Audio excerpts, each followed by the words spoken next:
Hello, welcome everybody. It's the the third book we have read for Classic Yes. Company 2024. Again, our wonderful guest was Elizabeth from Bouquin and Books, and we read Les Misérables by Victor Hugo.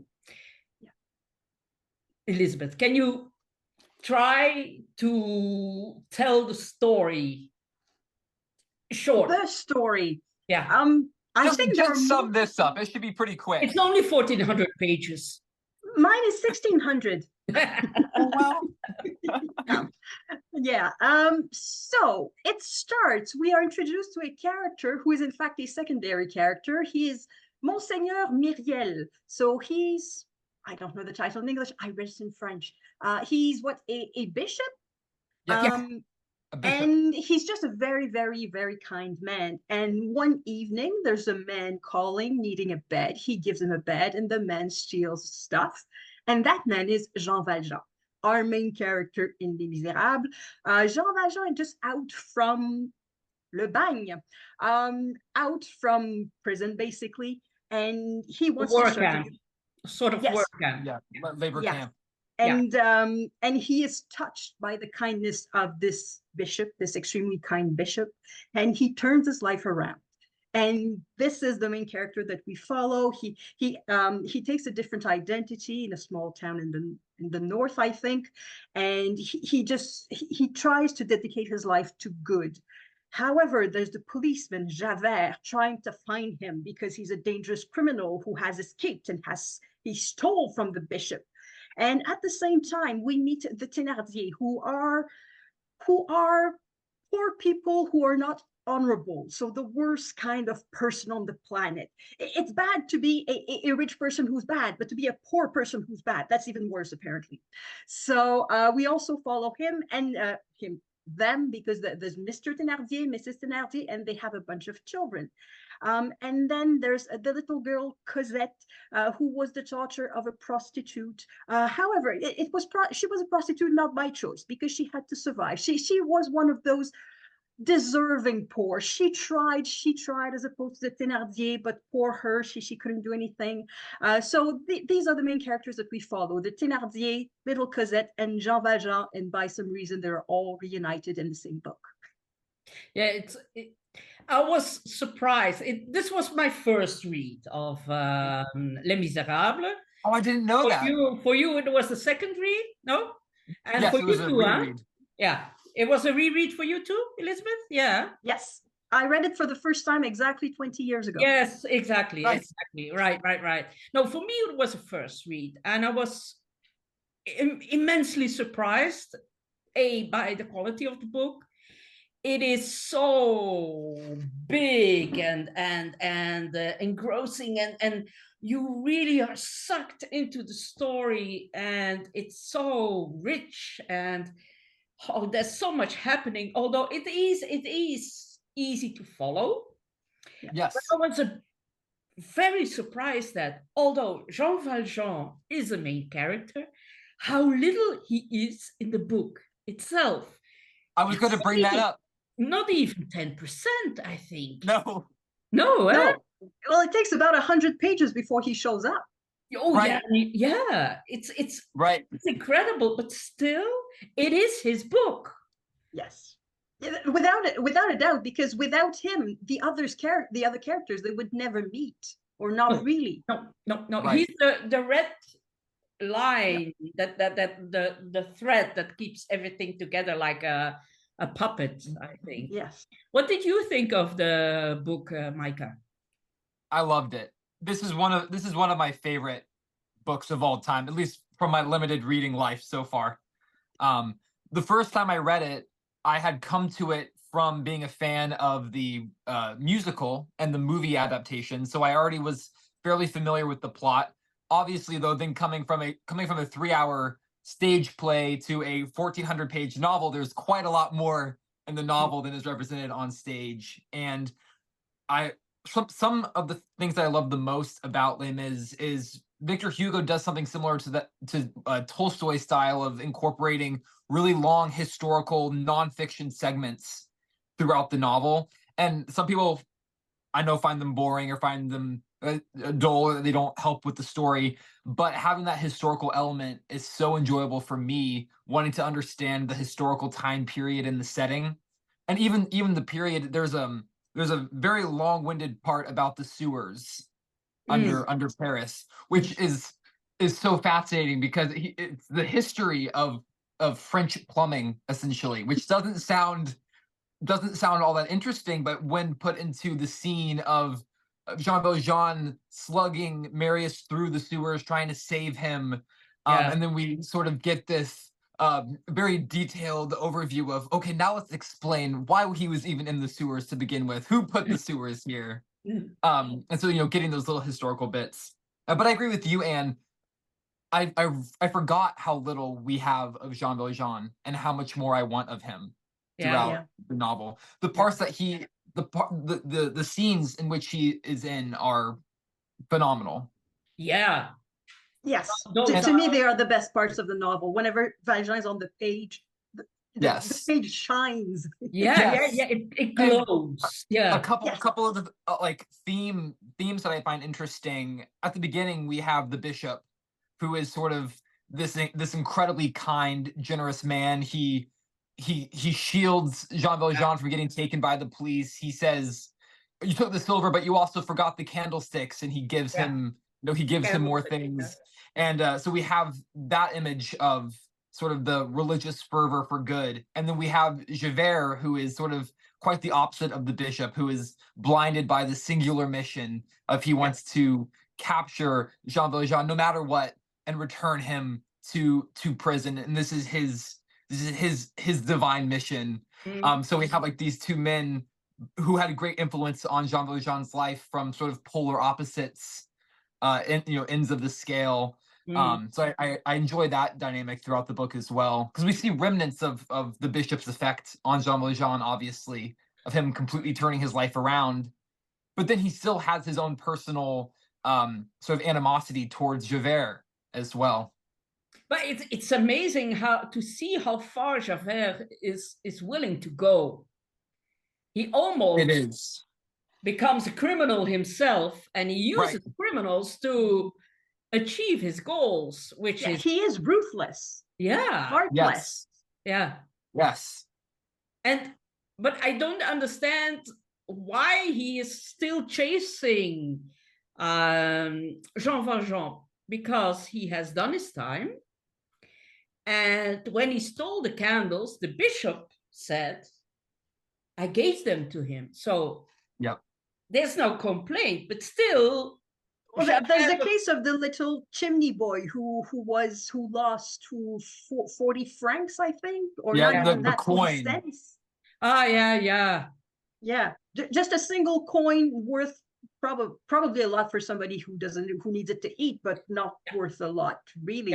Maybe to buy a bread again. Yes, just sending someone to jail for life for that seems a bit extreme. But that's what they do to keep the poor one under control. Otherwise, and for Javert's character, he was born in prison.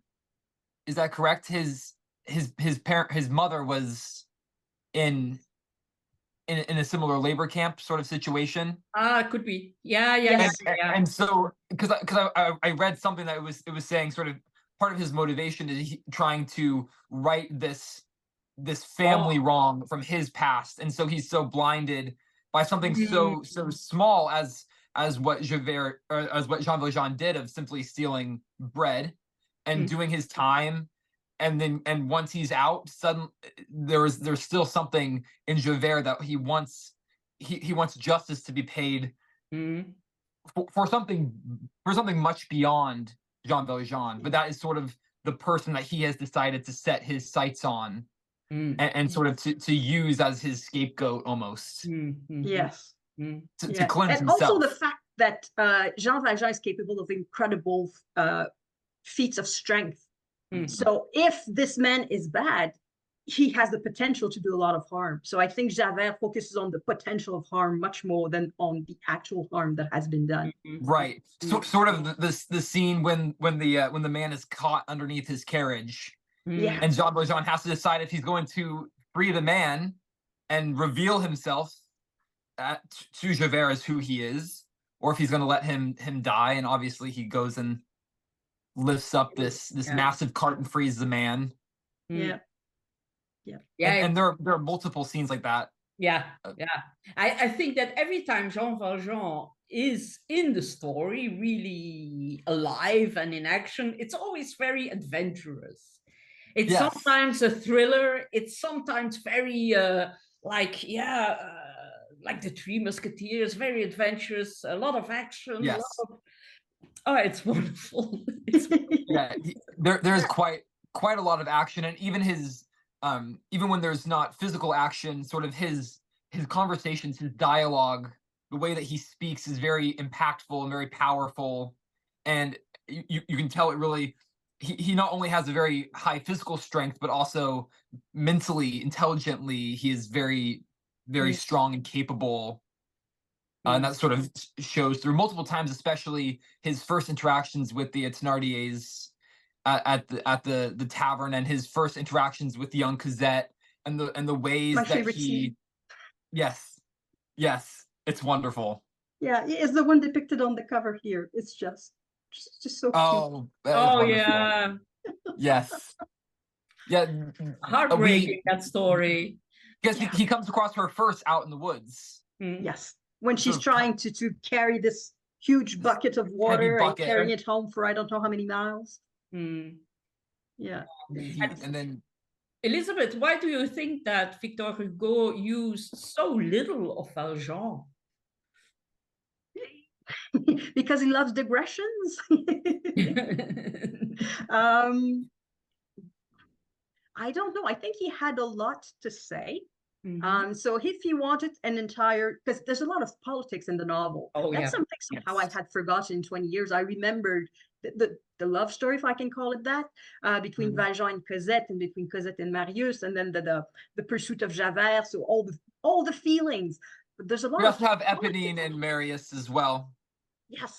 Yes, but and there's a lot of politics underneath, and I forgot about that. So I think if Victor Hugo wanted to depict the society, I guess, and it's not the whole of it, not the upper classes, but wanted to paint a complete picture of the 1810s, 20s, 30s, he could not stick just with Jean Valjean. He had to go beyond that. I think that's one of the reasons.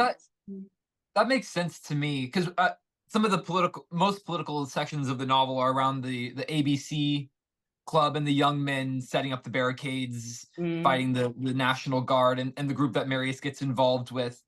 And it's almost like Jean Valjean's character himself doesn't seem to be that politically charged or motivated.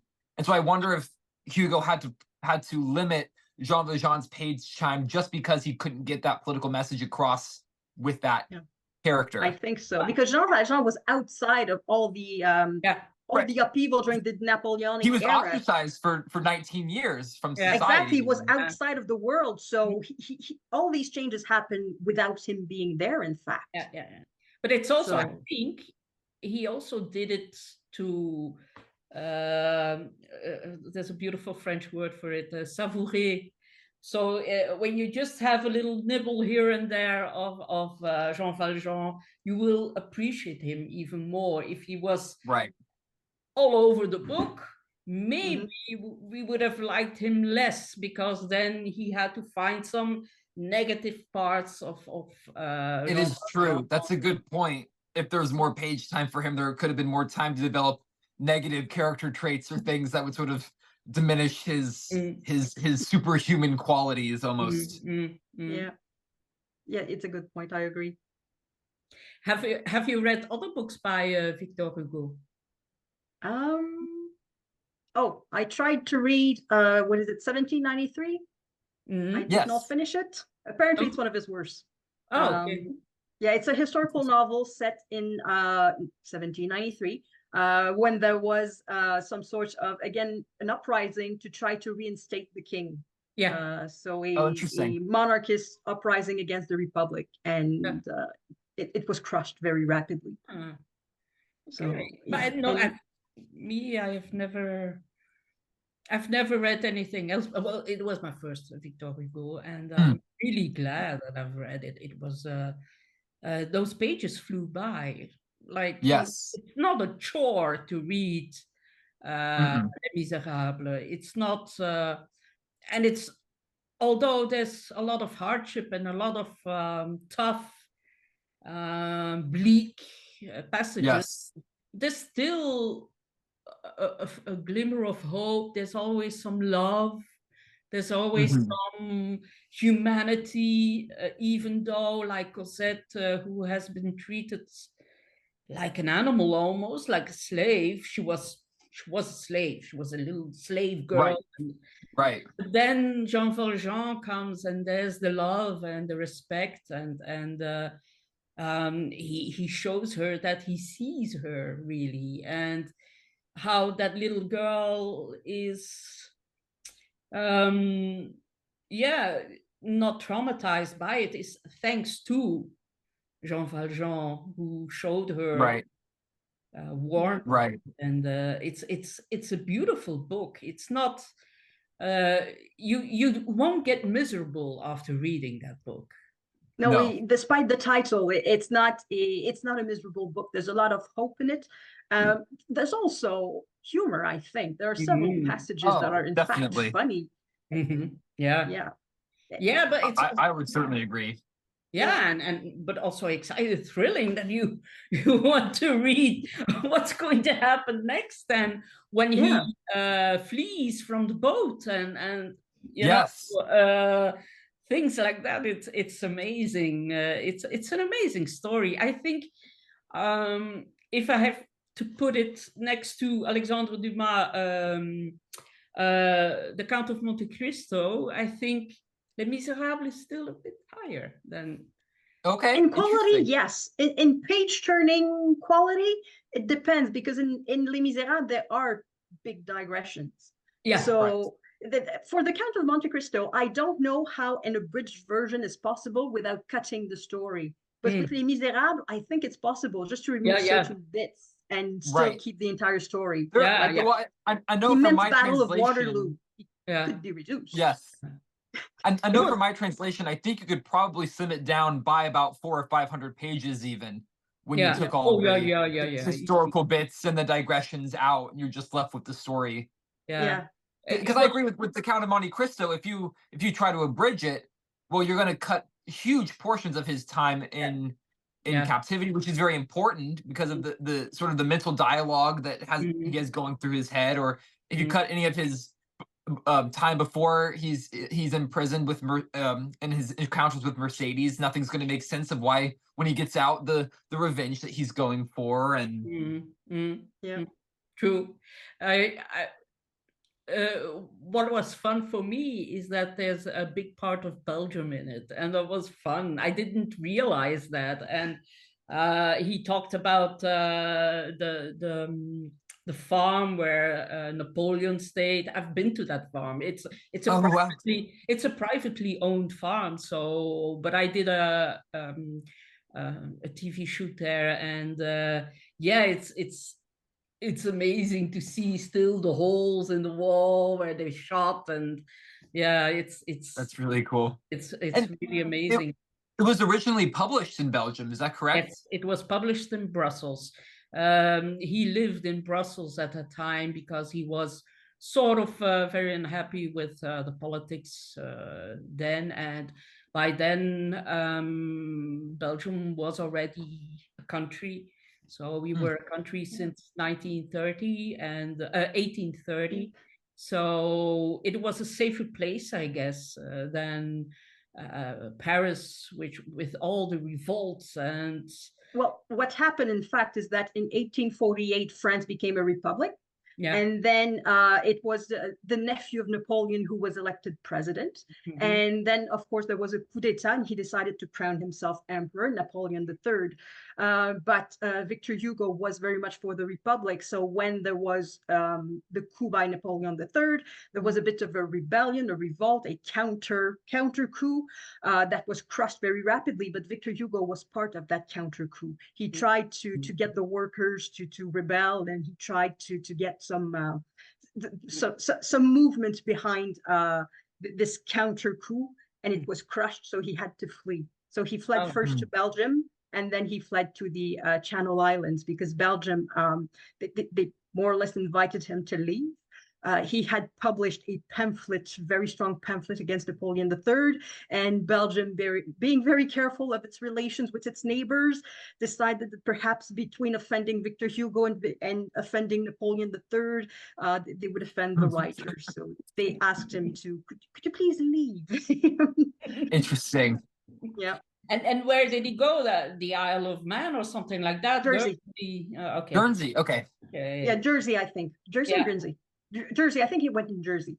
Okay. Did he ever return to Paris? Yes, in 1870, as soon as he knew that Napoleon III had been defeated in against Prussia and then had been basically kicked out, he came back triumphantly. Okay. Yeah. Oh yeah. So did he always hold? Oh, sorry. Go. You can go ahead.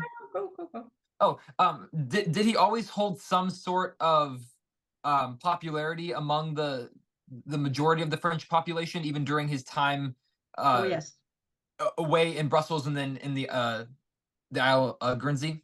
Oh yes, he was a very, very popular writer, probably the most popular, the most loved writer at the time. There was an amnesty in 1859, and he refused to come back. He said, "I will come back when freedom comes back." Okay. So that's why he came back only after the end of the Second Empire. Yeah. Did he have any stops put on his publishing that also that he wanted to leave? Like, if he had stayed, would he have been able to continue writing? I don't know if he had stayed. Maybe not. Napoleon III was clever. It was more of a political statement for him to leave. Yeah, I think he could publish any novels that he would have liked. I don't think his writing was ever banned in France, except perhaps the political pamphlets. But the novels, I don't think were ever banned. I don't think there was any censorship against him. Okay. Yeah. So it was more just a personal decision that he wanted to leave until it became better. Yeah. But for the first 10 years, I think he had to, because I think there was an arrest warrant against him because he had participated in the uprising. Gotcha. But after 1859, it was because he wanted to. He said, no, I'm not going back. Basically, he didn't want to be used by the regime because he was a bit of a famous exile. And if he came back, well, it said to everyone, well, everything's fine. And he said, no, I'm coming back. And freedom of speech comes back. Interesting. Like Marlene Dietrich in her time, that she only came back after the Germans got their senses back. After they apologized for all the wrongs that they did. Yeah. But was it him who wrote, or was it Zola who wrote the pamphlet Jacques? Zola. Zola. Because that was a bit later, after Hugo had died. Yeah. Okay. Yeah, but it's a remarkable book and very interesting and very I learned a lot. I mean, very educational. Yeah, but it wasn't boring. It was like Melville's Moby Dick. Some like the passages about whales and some don't, and I liked them. I liked learning about them and reading about them. So yeah, for me it was a very, very interesting and very gripping book. I was for me this was in the top 5 of the books we've read so far for Classic Company. Together with, I meant to ask Anne, what language did you read it in? In Dutch. And in Dutch, it was an excellent translation. It was wonderful. You could feel the amount of work that went into it and the amount of research that went into it. So yeah, it was excellent. Is it a new translation? Yeah, yeah, yeah. It was published in 22. It was the first Wow. time that the entire novel of Les Miserables was published in Dutch. Before that, it was a short Really? version without Without the Battle of Waterloo. Yeah. That's really interesting, especially considering it was originally published there. I would have assumed there would Yeah. be a Dutch version long ago. No, but at that time, like going to school, studying was in French, also in Okay. art. And so literature was mostly in French for the elite Okay. and for, yeah, like we have a Nobel Prize winner, and he always wrote in French. So Interesting. I think for books in Dutch were only becoming were published around the 1900s, and from then on.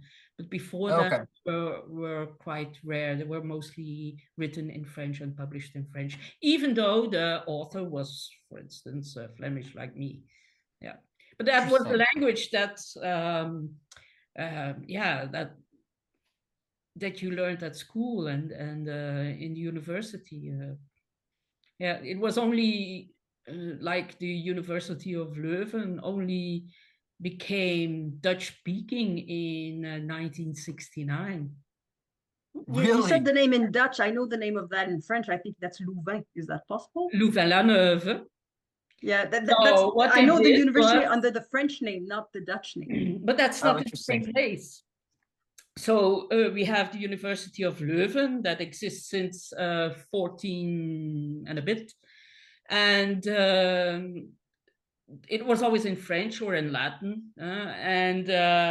But Leuven is a Flemish village, and more people became offended by the fact that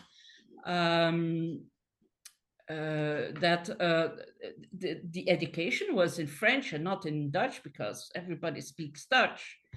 And so there was a riot after. Of course, we always say, when it rains in Paris, it drizzles in Brussels and Belgium. And so after the riots in 68, there were the riots in Belgium, and they decided to make the University of Leuven Flemish. And then the French professors started a new university, Louvain-la-Neuve, which is the new Leuven. Yeah. Oh, interesting. And they kept that as French speaking. Yeah. Yeah, because I So are suppose they both simply still did not speak operational? Dutch. Hmm? I suppose the teachers simply did not speak Dutch and could not teach in Dutch. No. Yeah. But yeah, but it Interesting. was, yeah. Now it seems logical that in a Flemish city, you will be taught Dutch and you follow your lessons in Dutch. Although now more and more in most universities it is in English, because everything goes global, and there's so many international students. So it was actually 50 years later, it was a bit of a battle for nothing. Interesting. Yeah. It was just a blip in history. Then it went to English. Yeah. Like the Battle of 1832 in Les Miserables, it was just a blip. Yeah. Exactly. But that's yeah, but that's what makes Belgium interesting. I think I love the part, the absurd part of Belgium. Yes. I love it. Keeps it interesting. Absurdistan. That's what we call it. There you go. So yeah, that was it. Thank you for your time, Elizabeth. You were wonderful. Yes, thank you. And I hope we will read a French, maybe Zola. We Sure. were Yes. Zola next year. Is Germinal good? Oh yes, it's one of his best, if not the best. Yeah. Well, that's probably it. We've talked about it before, didn't we, Micah? To read We did. It's about the struggle of the mine workers. So Yes. it's still valid, I think. Yeah. And that's another page turner, and that one without the digressions of 100 pages on, I don't know, the past of a bishop. The forming of coal. Yes. I don't think there's a history of coal in the book. At least I don't remember that. All right. Okay. That would be great. Thank you very much. And you're invited for next year to read Germinal by Zola. Absolutely. Looking forward to that one too. Yes. You too, Micah. Yes. So everybody, thank you for watching, and Micah, thank you also for co-hosting. And Elizabeth, Absolutely. you were the perfect VIP as always. Thank you. Bye-bye. Bye.